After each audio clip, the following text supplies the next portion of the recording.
嗨，大家好，欢迎来到今天的汉语课堂。那像以往一样，在我们学习新课之前呢，我们要对上一课的内容进行一个简单的复习总结。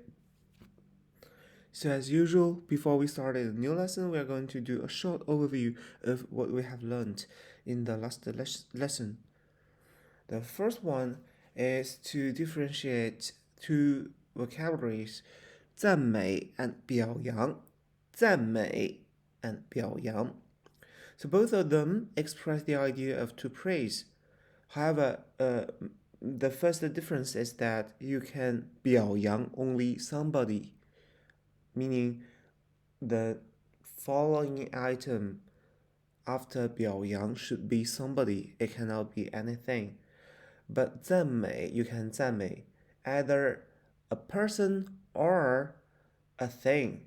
For example, you can 赞美person's behavior. 你可以赞美这个人他长得好看，你也可以赞美这个人唱歌唱得好听，你也可以赞美这个人有一颗善良的心，你也可以赞美这个大自然真的是太美丽了。但是你表扬的话，就只能表扬一个人啊，表扬这个人，比方说，表扬这个人勇敢。所以说，首先第一点，the first difference is the object. For 表扬, it should be somebody, and for 赞美, it can be everything. And the second difference is that 表扬. So from the composition of this word, 表, normally it means publicize, and 扬 means think and express that something is good. So the word itself represents two successive actions, publicize then praise it, or praise it in public. So due to this characteristic, 表扬 is normally used in a hierarchical scenario and stresses more the action of praising. So normally when you use 表扬, it should be like an old person who 表扬 a young person, or a person from a higher level 表扬 a person from the lower level. It exists normally in a hierarchical scenario, and from what we have learned in the exercise as well. For example, for the nurse and the kid who likes to cry. So in that scenario, in the power relationship, the nurse is more powerful, and the kid is more like the the person who is in a passive position. So in that kind of thing, 表扬 exists as well because it's a hierarchical power relationship. But for 赞美, 赞 both 赞 and 美 they express the idea of praise or commend the beauty of something. And the 赞美, when you want to use 赞美, it comes out of your heart, like the praise, it comes out of your heart. When you 赞美 something, you feel really the extraordinary value inside it. However, when you 表扬 somebody, maybe you don't really believe in it, but with your hierarchical position, you need to do this action. For example, 那这个领导表扬了这个同事，说他小心谨慎。So, the director, the director praises this colleague for his carefulness in his work. 那这个时候其实有两种可能性，是这个领导发自内心的就是想表扬这个同事。So the first one is that this director just wanted to praise him, and it's out of his heart, and he wanted to praise him to encourage the other colleagues. And the other scenario can be, 这个领导其实并不认同这个同事做的做法，但是呢，这个同事可能这样做完了之后，获得了一些成就，那领导出于他的这样的一个身份，他也没有办法就是去做别的行为，所以他只能表扬。So the other scenario can be actually this director doesn't really believe in what he has done, but this colleague has made an accomplishment because of what he has done. So due to the positional scenario, the director has to praise him. So in that case, you can 表扬 somebody, but it can be not really out of your heart. But if you say 这个领导是发自内心的赞美这个领导是赞美这个同事，说他这个人做事细心。So this director praises out of his heart that the colleagues is very careful, and in that case, you can see already like the praise itself, it's out of his heart, like he mean it. That's the major difference between 赞美 and 表扬, and I hope it's clear now for you. Another thing to distinguish is between 优美、美丽、美好 and 漂亮. So the first and the most important difference is between 优美 and 美丽. As we have learned, for both 优美 and 美丽, they can be used to describe a view or the nature in general. So you can use both 美丽 and 优美 to say 美丽的大自然、优美的大自然、优美的风景、美丽的风景。So all of these are fine. For example, 济南是一座风景美丽而风景优美的城市。济南 is a city with beautiful scenery because it is to describe a view. So both 优美 and 美丽 they are passable in this case. But for the differences between them, you can use 美丽 mostly for depicting one's appearance, one's physical appearance, for example, clothes, makeup, physical characteristic. However, for 优美, we are likely to use it to describe the graceful movements or images. For example, 美丽的大眼睛, and as here the 大眼睛, big eyes, is related to the physical characteristic, so we tend to use 美丽. However, 动作, 优美的动作, 动作 is the movement, so actually we are going to use 优美, 优美. And 美丽 helps to describe things that we perceive visually, but we tend to use 优美 to describe something that we perceive audibly, tactilely, or with the help of our smell sensors. So other sense other than the visual sense. For example, 美丽的彩虹, 优美的歌声, as when you want to say, it's a beautiful rainbow, 这个 you should firstly see it, and then you can judge, okay, this rainbow is beautiful. So in that case, we are going to use 美丽的. However, for 歌声, the voice, as you need to hear it to judge it. So we are going to use 优美 to describe it, 优美的歌声. And the third point is that we can use 美丽 figuratively describing someone's personality. For example, 美丽的心灵, a beautiful heart, 美丽的灵魂, a beautiful soul. But like for 优美, it doesn't have this kind of figurative usage.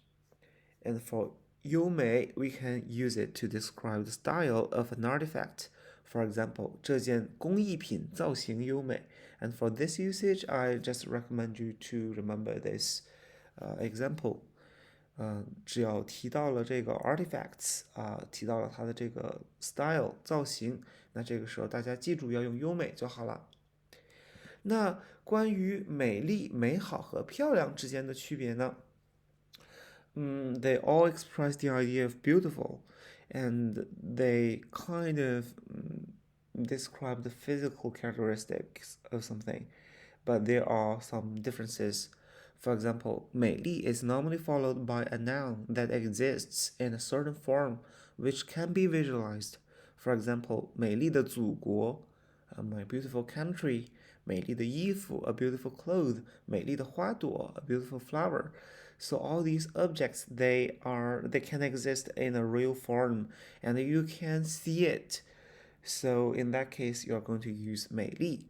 However, 美好 is normally followed by an abstract norm that doesn't have a form and may be more reflected in the language itself, such as 美好的未来, a beautiful future, 美好的心愿, a beautiful wish, 美好的理想, a beautiful hope.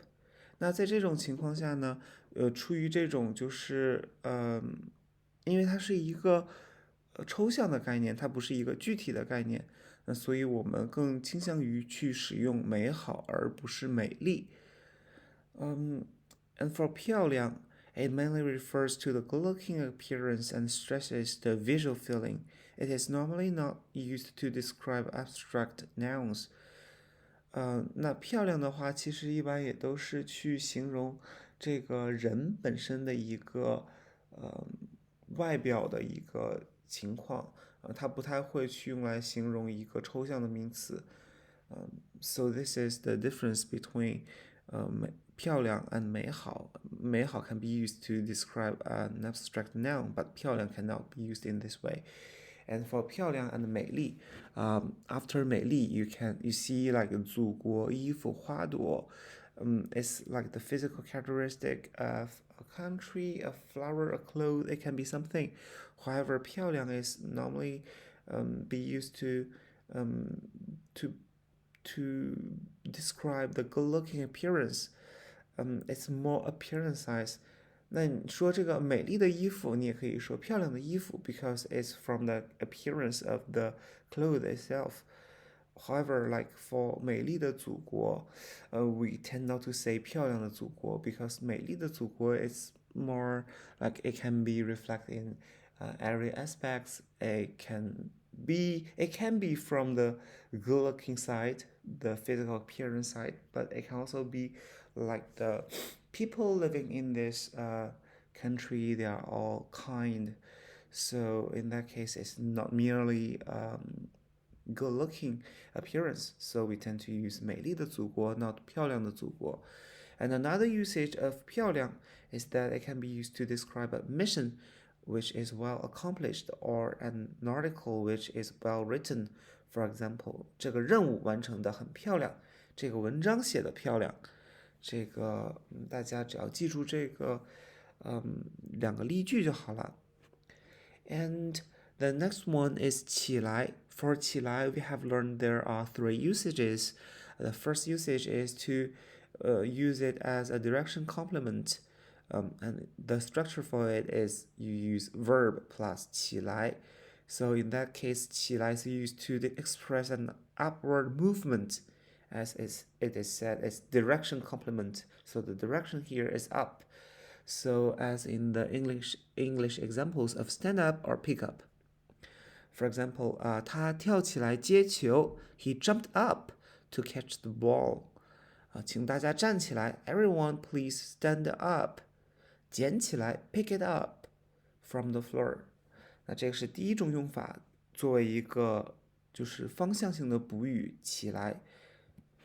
第二种用法是 used for initiation of an action. So the structure for it is verb or adjective plus 起来 plus le. So in that case, 起来 is to be used to show an action or state has started or is ongoing. For example, 这只小鸟飞起来了. This bird started flying.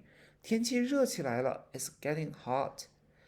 And when put in the negative form, both 不 plus 起来 and 不 plus 起来 plus le are grammatically correct, but they have different meanings.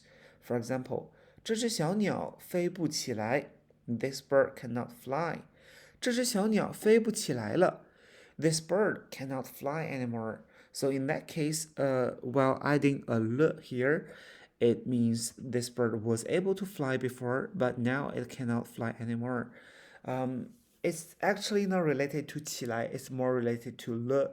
But here, just to let you know, if in a positive way to use 起来 in the usage of initiation of an action, as the action has already started, so we need to add this le in a positive form. But in the negative form, when using 起来, it doesn't necessarily be followed with le. So actually, with a le after it has another meaning that the action cannot be done. But if you use a le, it means like this action can be done before, but this action cannot be done anymore from now on. And another thing to to pay attention is that when you are using 起来, the action it should be a spontaneous action like 唱,跳, 聊, to sing, to jump, to dance, to chat, or with states like 热,冷, 好, hot, cold, or good. It cannot be used with planned actions. So this action should be able to be started right now, spontaneously. For example, for the verb 工作, 工作 is a planned verb, like 你这个工作是需要去进行计划的 so you cannot say 你几点工作起来 you cannot say that, you should say 你几点开始工作 what time will you start working. And 起来 in this usage can also be used as a way to encourage people to start doing something immediately. For example, as modern young people, normally they will just say 大家嗨起来 let's get high together. 那这个里面这个 high 它就是它的本意啊it's just using its original meaning here. High 起来 it doesn't have the second meaning of getting high. So it's just to say the atmosphere, let's make it higher. 大家嗨起来。那 the third usage of 起来 is to use it to express an initial judgment. And the structure is subject plus verb plus 起来 plus adverb plus adjective. Now in this case, the verb, it should be the perception verb such as 看,听,闻,摸. You see something, you hear something, you smile something, you feel something. And this expresses the subject seems adjective when the action of the verb is performed. For example, 他看起来很友好 He looks very friendly. 这个材质摸起来很舒服 This material feels very comfortable. 这件事情听起来有点复杂 This matter sounds a little bit complex. 这些菜闻起来很香 These dishes smell very good.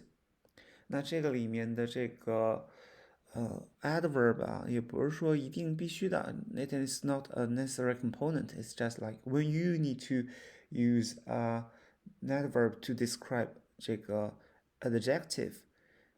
首先要注意这个 adverb here is to be used to describe the adjective after it. So if you need to use an adjective, you can add it here. Otherwise, you doesn't necessarily put it here. So the next one is between 在 and 于. As preposition, both can indicate the place or time, but 在 is more used in colloquial or informal sentences, whereas 于 is more used in literal or formal sentences. Another difference is that when we use 于, the focus is more on the thing it introduces. However, when we use 在 plus location or 在 plus a time seem to be more as a descriptive part other than the focus of the sentence itself. Let's make it into two examples. 生于中国生于中国那 it equals to 在中国出生 We don't say 生在中国 because 生 here is more literary and 在 is more colloquial. So mixing the two make it sound a little bit unnatural. So we need to use 于生于中国。那当我们在用在 plus location 这个语法的时候，语法用法的时候，我们也需要注意一下这个语序。We need to also pay attention to the order of the sentence. As it is a descriptive part, we tend to put it before the verb. However, as we said when we use 于 the focus is normally on the thing after 于 so when we use it normally, for example, 生于中国那这个里面 my focus is that he is born in China. It's not in other countries. So we put 中国 after 于 and we put the 于 and the location after the verb. And whereas 在中国出生 is like, oh, he is born in China, and the focus is on born. He is born, but like this action happened in China. The next one, 逝于1977年 it equals to 在1977年去世。So as what we have said as well, 那逝这个字 is more literary and 在 is more colloquial. In that case, mixing the two can be really really unnatural. That's why we are going to say 逝于1997年。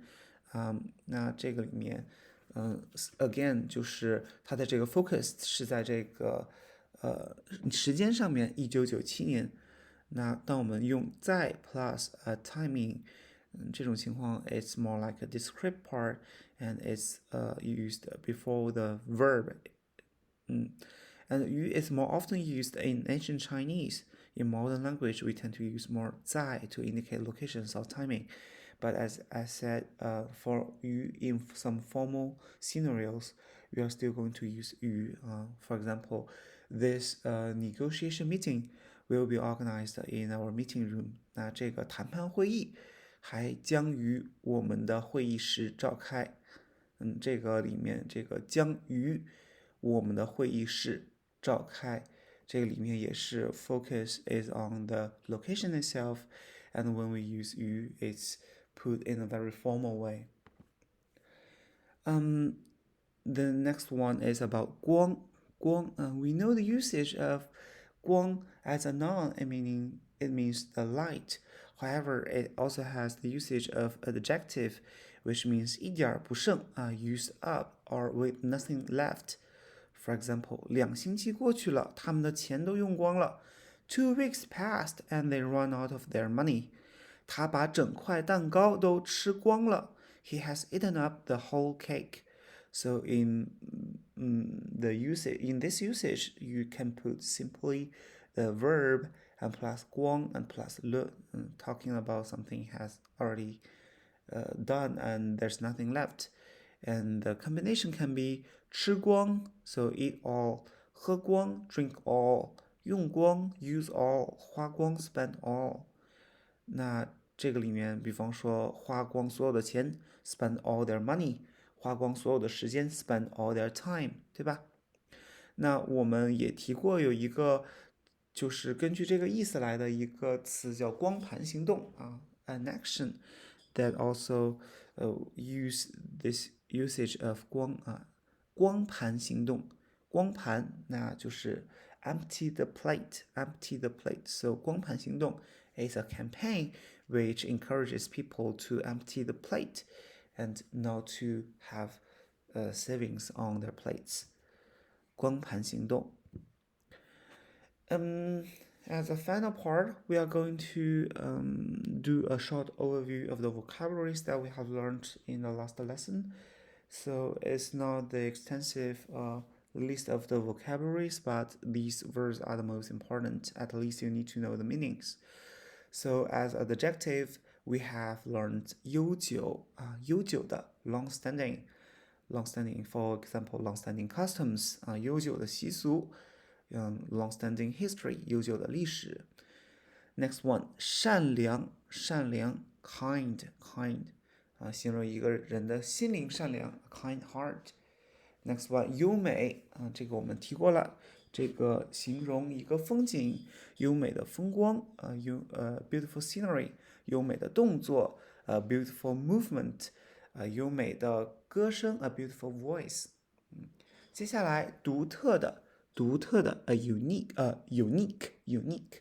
那当时我们有讲到独特的和特别的区别 So 每一个人都可以是独特的，但是他不一定是特别的。So everyone is unique, but he doesn't necessarily be specific. 这个是独特的和特别的区别 be special. 所以这个独特的是 unique。接下来广大的土地的 vast landscape。接下来斜inclined not direct askew 这个是斜的。接下来 verb 描写 to describe something， 赞美 to commend something。我们刚才提到了赞美和表扬之间的区别。充满 to be full of， 产生 to produce， to generate， 救 save， 晕 faint， 治疗 treat somebody give somebody treatments to save them， 治疗抢 rob， 藏 hide something， 分布 distribute。我们之前也说过了，这个就是分布的很不平均 is not evenly distributed。 反应to reflect or to give the opinion to the superior 比方说这个你对这个单词的掌握都可以从你做题的这个程度上来反映出来。So your mastering of the vocabulary can actually be reflected from the challenges, your skills to solve the challenges 这个是反应第一种用法。反应的第二种用法是作为下属，我们要常常把我们的工作反映给我们的领导。So as the subordinates, we need to give the information on what we have done to our superior。 这个反应是tell about the task to your superior。 形成 to form 为为这个字我们上次也讲过，它有 it has so many usages, don't hesitate to go back to review all of them。 那为作为动词本身我们这一课学习的是变为改为to become to change it into try to remember these two vocabularies。 变为 become 改为 to change it into。